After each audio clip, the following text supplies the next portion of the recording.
Bugun ko'pchilikka manzur bo'lgan mumtoz bir film Karnaval kechasi haqida ma'lumot bermoqchimiz.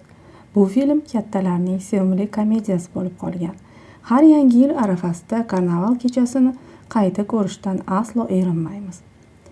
Karnaval kechasi filmi yaratilganiga yarim asrdan oshdi. Unda bizga yaxshi tanish san'atkorlar, jumladan Igor Ilinskiy, Lyudmila Gurchenko, Yuriy Belov, Georgiy Kulikov, Sergey Filippov, Olga Vlasova, Tamara Nosova kabilar suratga tushgan.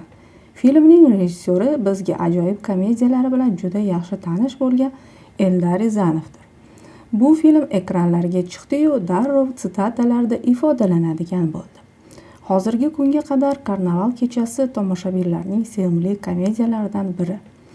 Aynan o'sha kartina Lyudmila Gurchenkoning iste'dodini butun dunyoga ochib berdi. U komik janrning mumtoz namunalaridan biriga aylandi. Film Butun ittifoq festivali mukofotiga munosib topildi. Biroq Ivan Peryev bo'lmaganda film tomoshabin ko'rganidek chiqmasligi mumkin edi. O'tgan asrning 50-yillarida u Mosfilm direktori bo'lib ishlarkan, Rizanovga film olishni shaxsan taklif qildi. Asosiy rollarga aktyorlarni o'zi tanladi. Rizanovga ko'p maslahatlar berib, har bir suratga olingan epizodni nazorat qilib turdi.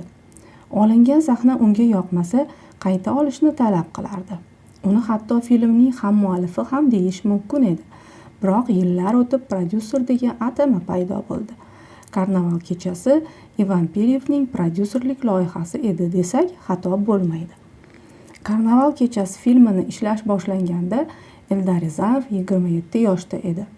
Bu vaqtgacha u oliy ta'lim muassasasini tamomlab, hujjatli kinoda ishlashga ulgurgandi. Keyin u o'zini drama janrida tasavvur qilib, odamlar filmlarini ko'rgach yig'lashini orzulay boshladi. Peryevning yangi yilga atalgan musiqiy komediyani suratga olish taklifi uning uchun kutilmagan edi. Shuning uchun darrov rad etdi. Ammo Peryev uning musiqiy filmni uddalay olishiga ishonardi. Qolaversa, katta rejissyor va yaxshi psixolog edi. Istaganiga erishishni bilardi. Eldar Rizanov filmni ishlash jarayonida ham bir necha marta musiqiy komediya janridan chekinishga urindi, lekin Peryev bunga yo'l qo'ymadi. U film uchun yozilgan va Lyudmila Gurchenko jonli ijro etadigan hamma qo'shiqlarni eshitib ko'rdi. Lyudmila Gurchenkoning Karnaval kechasi filmida suratga tushishi aslida baxtli bir tasodif bo'ldi. O'sha paytda u 20 yoshda bo'lib, oliygohda o'qirdi. Uni deyarli hech kim bu vaqtda tanimasdi. Avvaliga uning sinovi rejissyorga umuman yoqmadi.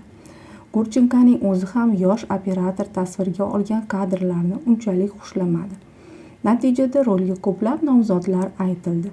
Rizanovning o'zi Lenachka roliga Lyudmila Kasyanovani olishni istardi. Nazarida u juda chiroyli va rolga mos edi. Lekin bir kuni Ivan Peryev Gurchenkoni Mosfilm yo'lagida ko'rib qolib, bosh operatorga uni tuzukroq suratga tushirishni buyurdi. Birodarida bu rol Gurchenkoga nasib qildi. Avvaliga Eldar Rizanov va Lyudmila Gurchenko unchalik chiqishmadi. Ammo keyinchalik yaxshi ishlab ketishdi. Hatto do'stlashib ham olishdi. Suratga olish jarayonida Rizanovga juda qiyin bo'ldi. Ssenariyda bo'shliq va nuqson juda ko'p edi. Огурцовdan boshqa bironta xarakter yozilmagan, tafsilotlar yo'q edi. Hammasini yo'l-yo'lakay to'ldirishga to'g'ri keldi. Karnaval kechasini ancha arzon va tez suratga olishga qaror qilishgandi. Aksar sahnalar uchun hatto pavilyon ham qurilmagan. Eldar Rizanov juda ko'p dubl qilardi. Oxir-oqibat bu unga pand berdi. Plyonka xarajati oshib ketib, suratga olish guruhi jadvaldan chiqib ketdi. Zudlik bilan badiiy kengash chaqirishga to'g'ri keldi.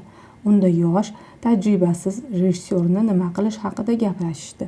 Ayrim mutaxassislar fikricha, Karnaval kechasi shunchaki yengil-yelpi kartina edi. Uni yakuniga yetkazishga hech kim kirishmasdi. Shuning uchun Rizanovning o'zi oxiriga yetkazaversin deyildi. Keyin filmni ham, rejissyorni ham esdan chiqara qolishadi. Bu fikrni hamma ma'qulladi. 1956-yilning oxirida kinokartina ekranga chiqdi. Byudjetdan chiqib ketilganlikni endi hech kim eslamasdi. Katta tushumlar suratga olishga ketgan xarajatlarni ko'p karra qopladi. Gurchenkoning yozishicha, Kinoni ko'rish uchun chipta sotib olganlarning soni mamlakat aholisi sonidan ko'proq edi. Ko'pchilik komediyani 10 martalab tomosha qilgan. Albatta bu mubolag'a edi, lekin Karnaval kechasi filmi chindan ham juda muvaffaqiyatga erishdi.